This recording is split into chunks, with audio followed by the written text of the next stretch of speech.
Welcome everyone, this is On Just Restart. Imagine if Nintendo were to take the Legend of Zelda Ocarina of Time, and if they were to remake the game, but not just remake it, but reimagine it in a similar way to the way Square Enix has reimagined Final Fantasy VII Remake. Now to be clear, I'm not trying to say that they should segment the game into 3 different games, or add cutscenes that are kind of slow paced where all you can do is sort of walk and wait for dialogue to happen, but really in the sense of how Square Enix took the initial setting and world and story for Final Fantasy VII and fleshed it out. They expanded upon all the areas and added a whole bunch of quests and characters, and they expanded upon the lore, and they created new mechanics for the modern era, and they created this amazing epic adventure using the setting and story for Final Fantasy VII. What if Nintendo did something similar for Ocarina of Time? They rebuilt the game, reimagined the game, expanded upon the areas, added new areas and characters and lore, and added more mechanics using the Breath of the Wild engine, and created this epic, amazing adventure with the setting of Ocarina of Time. I think that would just be a magical experience. Will it ever happen? That's hard to say. There's no rumors or leaks suggesting it. I'm simply speculating, or rather imagining how amazing this game could be and what would change. But I'll say this, both Final Fantasy VII and Ocarina of Time came out in the late 90s. Both of them are iconic games, and for many people are some of the greatest games of all time. Both games have a history that deserve to be celebrated. Final Fantasy VII has gotten that celebration. Maybe someday Nintendo will celebrate Ocarina of Time in a similar way. It's something that a lot of us want. We always see a whole bunch of recreations in Unreal for Ocarina of Time. It's the one we see the most of, and there's a reason for that, because that's what people want, myself included, so that's what this video is about. Imagining how Nintendo could reimagine Ocarina of Time for the modern era, similar to how Square Enix reimagined Final Fantasy VII, but, of course, with the Breath of the Wild engine. Now before we delve further into this topic, I first want to talk very quickly about our social media. I have a Twitter page if you want to see what I'm thinking on any given day or what my reaction is to the news. You can follow me there. There is also a Discord community if you want to engage in discussion with others who watch the channel, and we also have a Patreon page where we offer perks and benefits for those who want to help support the channel a little bit more, like being credited at the end of our videos or having access to after the cast, or maybe even getting your own dedicated topic during the podcast. If any of that interests you, it's all linked in the description below. The most obvious way Ocarina of Time would change would be through the graphics and the sound. Of course, that is like a given. Even with the remake, those visuals would improve significantly. But we are talking about a full-on, ground-up reimagining, so this would basically be a new Zelda game simply using the story and setting of Ocarina of Time. That means brand new visuals. Now, I love the Breath of the Wild engine, but I don't imagine Ocarina of Time as a cel-shaded kind of game. It wouldn't be quite like that. Imagine the initial art style for Ocarina of Time, but with the open world and physics and mechanics for Breath of the Wild. That's what I sort of imagine. This would be an incredible fantasy adventure, but it would also have a lot of elements where there's this spooky, dark energy or atmosphere to the game.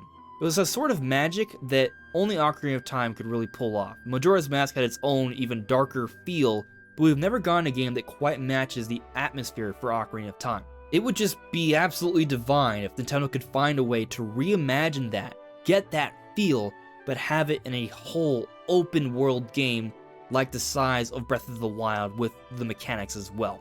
That would just be incredible. But moving past visuals, in terms of how the game would play, it would change dramatically because we're talking about having Breath of the Wild mechanics and physics, so a lot would change. In terms of physics, that would change so much about the world, so many different things would have to be different. Assuming we get the same kind of physics in this reimagining for Ocarina of Time as we did with Breath of the Wild, all the items would have to be changed up. Now, I don't anticipate that the rune abilities like Magnesis and Cryonis and Stasis would be added to Ocarina of Time, but rather they would take existing items and reimagine them to take advantage of the physics for this game. So say for example, fire arrows, they would probably work the same way they work in Breath of the Wild, but ice arrows would probably need to do a little bit more this time around. Ice arrows were able to create platforms in Ocarina of Time, but in this reimagining, these arrows would probably have to work pretty much exactly like Cryonis, so you would be able to freeze and create platforms pretty much wherever you see water. I would assume that the world would be changing dramatically for this reimagining, so they probably would also want to bring back the paraglider so you could fly around as well. But on that note of transportation, I also have to imagine Nintendo would do something new with the hookshot. You see, in Ocarina of Time, the hookshot could only hook on to certain places.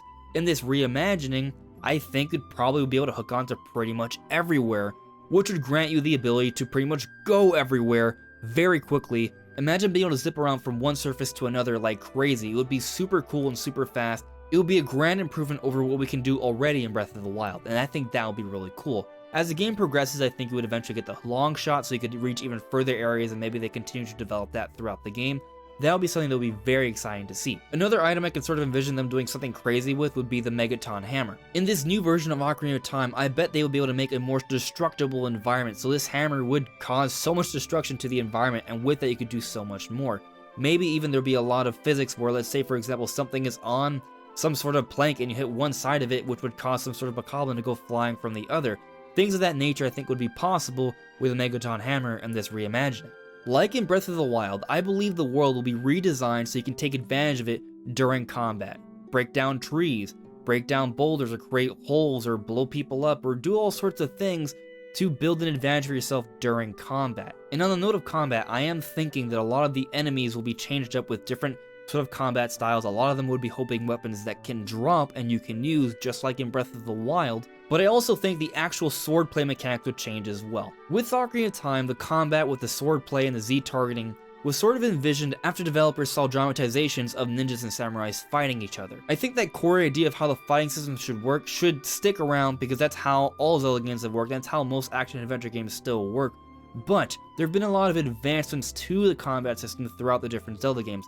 So like the flurry rush or parrying or the different techniques you see in Twilight Princess, adding those things to the combat would definitely flesh things out a little bit more for this potential reimagining. Now with all the new mechanics from the enhanced combat and the new changed up items and the physics, there would have to be a lot of changes to the way you play the game and the world you explore. So there'd probably be a lot more mounds and trees to destroy and explore in that way. But also with the dungeons, they would probably have to be entirely reimagined as well. We're not talking about just copying and pasting the old dungeons. This is supposed to be a reimagining. So the dungeons would be basically entirely new dungeons with new puzzles and challenges, but of course they would carry the same theme as their original counterparts from the original Ocarina of Time. But in this hypothetical scenario, I think Nintendo would actually add more to the dungeons that are already in Ocarina of Time. Maybe they would expand upon or fully flesh out both the Ice Cavern and the Well. They are more like mini dungeons in Ocarina of Time, but maybe this time they could be fully fleshed out dungeons. And on the note of mini dungeons, I think maybe they could add a few more mini dungeons spread throughout the field that would be Hyrule Field that would probably be a lot bigger in this reimagining. Maybe kind of like the mini dungeons we saw in Breath of the Wild, which were basically were the shrines. Perhaps in this scenario, these mini dungeons wouldn't be there to test the hero of the wild like the shrines, but rather test to train up the hero of time. You see, in Ocarina of Time, there is a legend for the hero of time.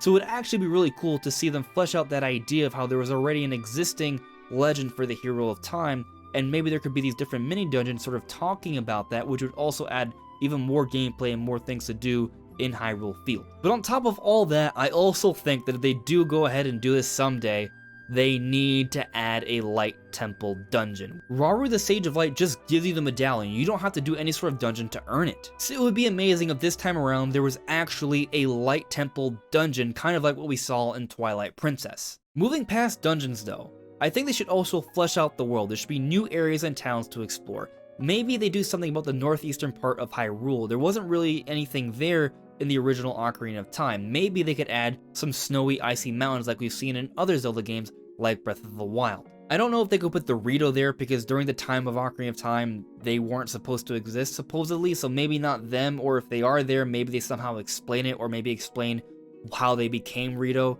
in Ocarina of Time. That would be very interesting to see. And on that note, it would also be really cool to see if maybe they could reference the Koroks when we're actually talking amongst the Kokiri, because supposedly the Kokiri eventually develop into being Koroks as well. So if that was somehow referenced during some dialogue in the game, that would be really cool to see. Given that this world is going to be an open world kind of like Breath of the Wild, areas that we've already been to will probably have to be a lot more fleshed out. For example, Zelda's Garden. That's in Hyrule Castle, but we can't actually explore Hyrule Castle in Ocarina of Time.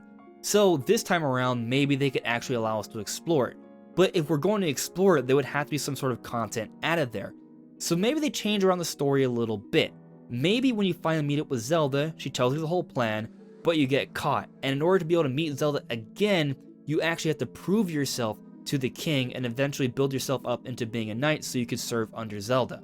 Basically, you'll start doing different quests and tasks to gain favor of the king, so this would enable you to go into the castle and explore the castle during this period, and this would also add a whole bunch more quests and things to do during the childhood part of the game. Another cool thing I would like to see would be, for example, maybe they could show us how Jabu Jabu can get in and out of that big pond behind Zoro's domain. He's this giant whale that's just locked behind a pond. How did he get there? Maybe they could explain it in this potential reimagining. Maybe there's a channel where you can get out of the pond and go down into the ocean, and maybe you can even explore this ocean, and this ocean goes all the way down the bottom south side of the map, linking in to Lake Hylia, which of course would be a lot bigger in this version of Hyrule. Really, I'm just scratching the surface here. There are so many different things they could change and flesh out for a new version of the world of Hyrule from Ocarina of Time, but one thing in particular that I really would like to see would be a fleshed out version of Castle Town. It was teased in Breath of the Wild with the cutscenes, but we never actually got to explore that grand, fleshed out, open version of Castle Town. We've never gotten that before. Maybe we'll get that in Breath of the Wild too, but it would also be amazing to see in this potential reimagining of Ocarina of Time. Now, we've already been dabbling on it throughout the video, but let's talk about story here. I think there would definitely be some story changes, or at least story expansions to this game.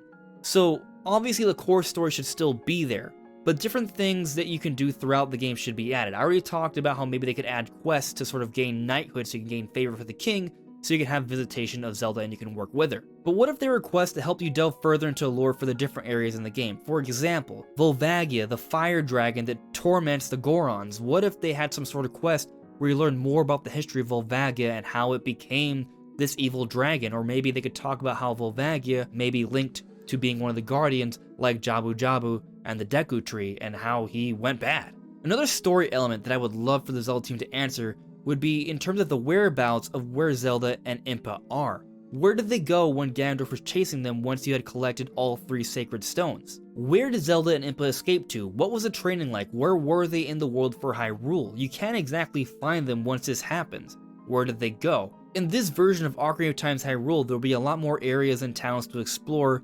Maybe there's some sort of far off land or island, perhaps in the ocean, where they are, or maybe somewhere else.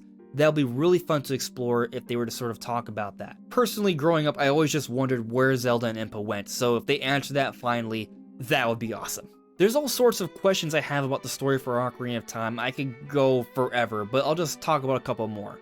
One other thing I would like to see would be, for example, seeing more about Rauru. Is he actually linked to Kapora Gabora? Maybe when we do this hypothetical Light Temple dungeon, that is explained. That would be nice to see. And the main story element I would like to see addressed in this potential reimagining would be the timeline. You see, with Hyrule's story, when that came out for the 25th anniversary, they announced the timeline, and Nintendo showed us that there were actually 3 different timelines, and it was all split from Ocarina of Time.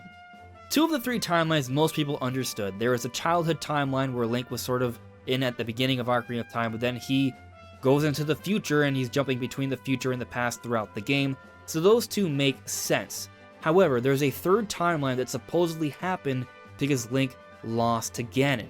What if in this reimagining, they address that? They show us how this happened and they explain how there's actually 3 different timeline splits. That would just be epic. At this point, I feel like I've probably gone over a whole bunch of different ideas, and there's a lot there, but I still feel like I'm really just scratching the surface. I'm sure you guys have a whole bunch of other ideas you would like to see in a potential reimagining for Ocarina of Time.